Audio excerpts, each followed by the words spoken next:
Welcome to my channel CIB made simple.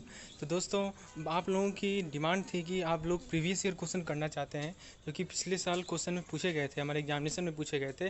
तो दोस्तों, आज मैं आप लोगों के लिए 5 क्वेश्चन लेकर आया हूं, जो कि 1 मार्क्स क्वेश्चन है। और फ्रेंड्स, इन सभी क्वेश्चन थॉट प्रोवोकिंग है, मतलब इन सभी क्वेश्चन को करने के लिए आपको कंसेप्ट एकदम क्लियर होना चाहिए। तो मैं वो क्वेश्चन को खोज कर आप लोगों के लिए लाया हूँ। तो फ्रेंड्स, इस क्वेश्चन को करने से फ़ायदा ये होगा कि आप लोगों का कंसेप्ट बिल्डअप होगा। और ये पाँचों के पाँचों क्वेश्चन 5 अलग चैप्टर से हैं, तो मिक्स टाइप का क्वेश्चन है ये दोस्तों। तो चलिए दोस्तों, शुरुआत करते हैं अपने इस लेसन को। और इस लेसन को आप लोग ध्यान से सुने, अंत तक सुने। इससे आपको ये फ़ायदा होगा कि आप लोग का जो चीज़ नहीं, ये पता चलेगा कि आपका वीक पॉइंट क्या है। क्योंकि क्वेश्चन करना मोस्ट इंपॉर्टेंट है, अपना वीकनेस को जानने का। यदि आप सब कुछ पढ़ भी लिए हैं, लेकिन वीकनेस आपको पता होती है जब आप क्वेश्चन अटैम्प्ट करते हैं।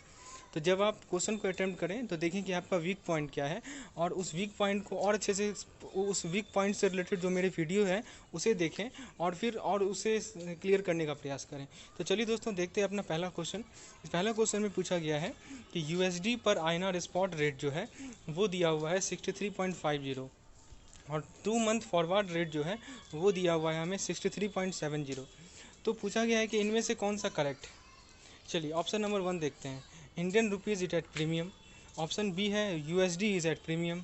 ऑप्शन सी है USD इज़ एट डिस्काउंट। और ऑप्शन डी है Indian rupees it at premium and USD is at discount. तो सबसे पहले दोस्तों, हमको बेसिक फंडा क्लियर करना है। आप पहले ये बताइए मुझे कि ये जो USD पर INR हमें दिया गया है वो डायरेक्ट रेट है या इनडायरेक्ट रेट है। तो दोस्तों, मैंने आपको बताया था डायरेक्ट रेट है या इनडायरेक्ट रेट है। ये कैसे पता करते हैं कि यदि हम लोग अपना करेंसी को फिक्स करके और उसको एक्सप्रेस करते हैं दूसरे करेंसी में, तो वो हमारा डायरेक्ट रेट होता है। यहाँ पे जो 63.50 है वो क्या है दोस्तों, वो बेसिकली इंडियन रुपीज़ को रिप्रेजेंट कर रहा है। यानी कि हमने $1 बराबर 63.50 इंडियन रुपीज़ कर रहा हूँ मैं। तो इस केस में हमारा जो फॉरेन करेंसी है वो फिक्स है। तो जब हम फॉरेन करेंसी को फिक्स करते हैं तो हमारा वो डायरेक्ट रेट होता है। ये मैंने अपने एक्सप्लेनेशन वीडियो में अच्छे से क्लियर किया था। तो दोस्तों, ये हमारा डायरेक्ट रेट है, और 2 महीना के बाद इसका वैल्यू कितना हो जा रहा है, 63.70 हो जा रहा है। तो दोस्तों, पहला फंडा तो आपको क्लियर हो गया कि ये डायरेक्ट रेट है। अब दूसरा चीज़ आपको ये ध्यान रखना है कि प्रीमियम है या डिस्काउंट है, ठीक है, तो हम लोग वो फॉरेन करेंसी के रेस्पेक्ट में डिसाइड करते हैं। ठीक है दोस्तों, यदि डायरेक्ट रेट रहता है तो हम लोग फॉरेन करेंसी के रेस्पेक्ट में डिसाइड करते हैं कि वो प्रीमियम है या डिस्काउंट। तो फ्रेंड्स, आप ये बताइए कि कौन बड़ा है, 63.70 बड़ा है कंपेयर टू 63.50, यानी कि फॉरवर्ड रेट जो है बढ़ ज़्यादा है। तो ऑब्वियस सी बात है, US डॉलर का वैल्यू बढ़ गया। ठीक है, तो इसीलिए ये जो करेंसी है US डॉलर, जो कि फॉरेन करेंसी है हमारा, वो किस स्टेट में होगा, वो प्रीमियम स्टेट में होगा। तो दोस्तों, इस क्वेश्चन का जो करेक्ट आंसर होगा वो होगा हमारा ऑप्शन नंबर बी, यानी कि US dollar is at premium. उम्मीद है इसका कंसेप्ट आपको क्लियर हो गया होगा। आगे बढ़ते हैं अपने सेकंड नंबर क्वेश्चन में। सेकंड नंबर क्वेश्चन हमारा डॉक्यूमेंट्री LC से रिलेटेड है। इसमें पूछा गया है which of the following bank in letter of credit will be known as advising bank. तो इनमें से कौन सा बैंक को एडवाइजिंग बैंक कहेंगे। तो ऑप्शन देखते हैं, bank that issues LC, bank जो कि LC इशू करती है। दूसरा ऑप्शन है bank that sends LC to beneficiary. तीसरा ऑप्शन है bank that makes payment to the beneficiary. और डी ऑप्शन है bank that give advice to the beneficiary that documents are okay. तो दोस्तों, जो LC को इशू करती है बैंक, उसे हम लोग इशूइंग बैंक कहते हैं। ठीक है, तो एडवाइजिंग ऑप्शन है, तो ऐसे ही आप लोग ऑमिट रिजेक्ट कर सकते हैं। ठीक है, अब जरा हम लोग देखते हैं एडवाइजिंग बैंक का क्या रोल है। आइए देखिए, एडवाइजिंग बैंक क्या करता है दोस्तों, वो इशूइंग बैंक से LC को रिसीव करेगा। इशूइंग बैंक जो है, जिसने LC को इशू किया है, वहाँ से वो LC को रिसीव करेगा। कौन, एडवाइजिंग बैंक। ठीक है, और उसके बाद देखता है कि वो जो LC है वो जेन्यून है या नहीं, उसके जेन्यूननेस को वो वेरीफाई करता है। ठीक है, और फिर क्या करता है, वेरीफाई करने के बाद उस LC को बेनिफिशियरी को दोबारा भेज देता है। तो ये काम है एडवाइजिंग बैंक का। एक तरफ से LC को लेना, कहाँ से लेना, तो इशूइंग बैंक से लेना, उसको वेरीफाई करना, उसके जेन्युइननेस को वेरीफाई करना कि हाँ, ये जो LC है वो एकदम करेक्ट है, सही है। और वेरीफाई करने के बाद क्या करता है, वो बेनिफिशियरी को LC भेज देता है। तो ये काम करता है हमारा एडवाइजिंग बैंक। आइए जरा ऑप्शन को देखते हैं। ऑप्शन ए कह रहा है कि बैंक दैट इशूज़ LC, तो ये तो गलत है दोस्तों। LC जो इशू करता है वो होता है हमारा इशूइंग बैंक, वो एडवाइजिंग बैंक नहीं होता है दोस्तों। दूसरा कह रहा है कि bank that sends LC to beneficiary.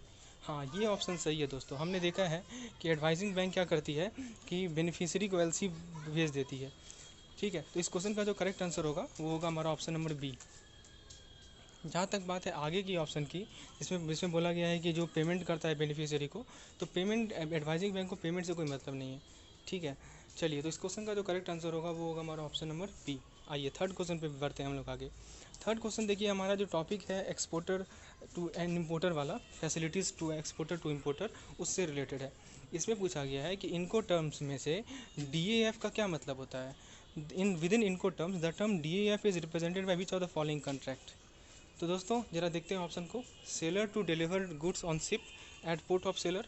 Option number B कर रहा है seller to deliver goods on ship at port of buyer. C कर रहा है seller to deliver good and pay tax in country of the buyer. और D option में कर रहा है seller to deliver good at border which are cleared for export but not cleared for import by buyer country. दोस्तों यहाँ पे DAF का full form क्या है। DAF का फुल फॉर्म है दोस्तों डिलीवरी एट फ्रंट टायर। ठीक है, तो फ्रेंड्स सबसे पहले हमको ये समझना है कि DAF का फुल फॉर्म क्या है। तो DAF का फुल फॉर्म है डिलीवरी एट फ्रंट टायर।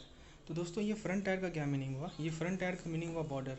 ठीक है दोस्तों, तो DAF का जो इनको टर्म है उसमें क्या होता है कि सेलर जो है, ध्यान से सुनिएगा दोस्तों, सेलर जो है वो गुड को डिलीवर करता है कहाँ पे, बॉर्डर पे डिलीवर करता है, जो कि एक्सपोर्ट के द्वारा क्लियर होता है। लेकिन उसका जो इम्पोर्ट है वो बायर कंट्री क्लियर नहीं करती है दोस्तों। तो फ्रेंड्स जरा ऑप्शन नंबर ए को देखते हैं। इसमें क्या कर रहा है कि सेलर जो है वो गुड को डिलीवर करेगा शिप पे। ठीक है, सो से कहाँ पे, पोर्ट ऑफ सेलर। तो इसे हम लोग FOB कहते हैं। क्या कहते हैं दोस्तों, फ्राइट ऑन बोर्ड। ठीक है, तो ऑप्शन ए तो गलत है। ऑप्शन बी कर रहा है कि seller to deliver good on ship at port of buyer, ये भी गलत है। सी कर रहा है seller to deliver good and pay tax in country of buyer, ये भी गलत है। लेकिन जो डी कह रहा है हमें कि सेलर जो है गुड को डिलीवर करेगा बॉर्डर पे, जो कि एक्सपोर्ट के लिए क्लियर होगा लेकिन इंपोर्ट के लिए क्लियर नहीं होगा बायर कंट्री के द्वारा, ये बिल्कुल करेक्ट है। तो इस क्वेश्चन का करेक्ट आंसर होगा ऑप्शन नंबर डी। चलिए आगे बढ़ते हैं, हम लोग फोर्थ नंबर क्वेश्चन पे आते हैं। तो फोर्थ नंबर क्वेश्चन हमारे BFM के मॉड्यूल बी का है दोस्तों, जो कि हम लोगों को देने देखा था। ठीक है, रिस्क मैनेजमेंट से रिलेटेड है। इसमें देखिए क्या पूछा गया है कि which of the following suits the meaning of term sensitivity as part of market risk management. पूछा गया है कि सेंसिटिविटी का एक्चुअल मीनिंग क्या है। तो देखिए ऑप्शन को देखते हैं। Effect on the value of an investment due to increase in interest rate. B कर रहा है effect on the value of investment due to change in liquidity position in market. C कर रहा है effect on interest rate as a result of large volume of security available in market. और D कर रहा है effect on the value of investment due to variation in one variable out of several variable.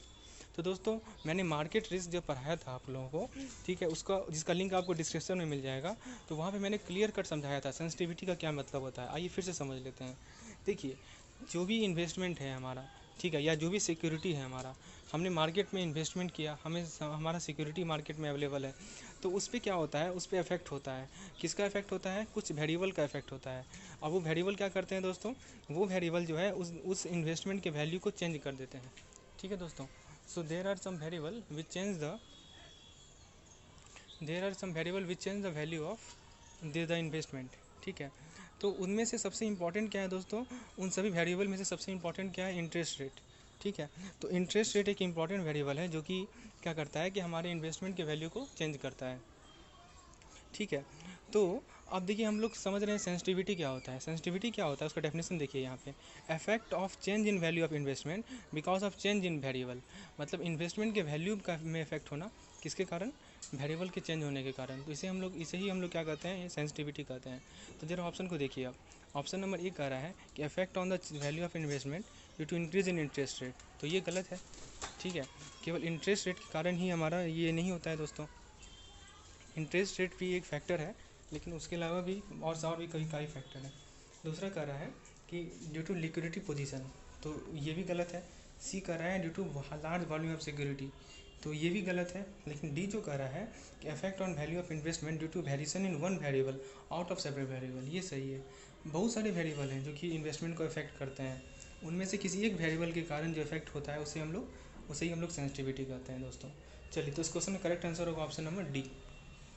चलिए आगे बढ़ते हैं, अपने last question पे आते हैं। What types of risk is not directly involve in trading book exposure. Option A है market risk, B है लिक्विडेशन रिस्क, सी है काउंटर पार्टी रिस्क और डी है इंटरेस्ट रेट रिस्क। तो दोस्तों हम लोगों ने पढ़ा था 3 तरह के बुक होते हैं, एक होते हैं बैंकिंग बुक, एक होते हैं ट्रेडिंग बुक और एक होते हैं ऑफसेट बैलेंस एक्सपोजर। तो जहाँ तक बात है ट्रेडिंग बुक की, तो ट्रेडिंग बुक उन सभी सिक्योरिटीज़ या इन्वेस्टमेंट से डील करता है जो कि हम लोग मैच्योरिटी से पहले डिस्पोज ऑफ कर सकते हैं, जिसे हम लोग मैच्योर होने से पहले जिसे हम लोग ख़त्म कर सकते हैं। जैसे मान लीजिए कि आपने एक FD खोलाया, ठीक है, आपने मार्केट में इन्वेस्ट किया म्यूचुअल फंड में, तो उसका मैच्योरिटी था कभी, लेकिन आपने उसको पहले ही तोड़ दिया, तो उसका उस तरह का रिस्क जो होता है वो ट्रेडिंग बुक में लिखा होता है दोस्तों। तो देखिए, ट्रेडिंग बुक में इंटरेस्ट रेट इन्वॉल्व तो होता है लेकिन इनडायरेक्टली इन्वॉल्व होता है, डायरेक्ट इन्वॉल्व नहीं होता है दोस्तों। तो हमारा जो ऑप्शन है मार्केट रिस्क, तो ये तो होगा ही होगा। ट्रेडिंग बुक के अंदर मार्केट रिस्क तो आएगा ही आएगा, लिक्विडेशन रिस्क भी आएगा दोस्तों, लिक्विडिटी का भी रिस्क आएगा। काउंटर पार्टी रिस्क आप लोगों को पता होगा एक तरह का क्रेडिट रिस्क है। क्रेडिट रिस्क यानी कि जो जो बोरोवर है वो डिफ़ॉल्ट कर गया, तो क्रेडिट रिस्क भी आएगा, काउंटर पार्टी रिस्क भी आएगा हमारा ट्रेडिंग बुक के अंदर। लेकिन ये जो इंटरेस्ट रेट रिस्क है वो डायरेक्टली इन्वॉल्व नहीं है, ठीक है, वो इनडायरेक्टली इन्वॉल्व है। तो इस क्वेश्चन का जो करेक्ट आंसर होगा वो होगा हमारा ऑप्शन नंबर डी। तो फ्रेंड्स, ये था हमारा आज का क्वेश्चन। इसमें मैंने आप लोगों के साथ 5 क्वेश्चन डील किए, पाँचों अलग अलग चैप्टर के थे, और आपका कंसेप्ट उम्मीद है क्लियर हुआ होगा। तो दोस्तों, आपको यदि ये लेसन पसंद आया हो और चाहते हैं कि इस तरह का लेसन मैं और लेकर आऊँ, ठीक है, ताकि आपका कंसेप्ट क्लियर हो, क्योंकि आप लोगों को पता होगा कि रियल चीज़ है क्वेश्चन को समझना और उसको सॉल्व करना। तो फ्रेंड्स, आप लोग कमेंट सेक्शन में ज़रूर लिखेंगे, और इस लेसन को लाइक करें, चैनल को सब्सक्राइब करें, और भी लोगों के साथ शेयर करें इसे। धन्यवाद।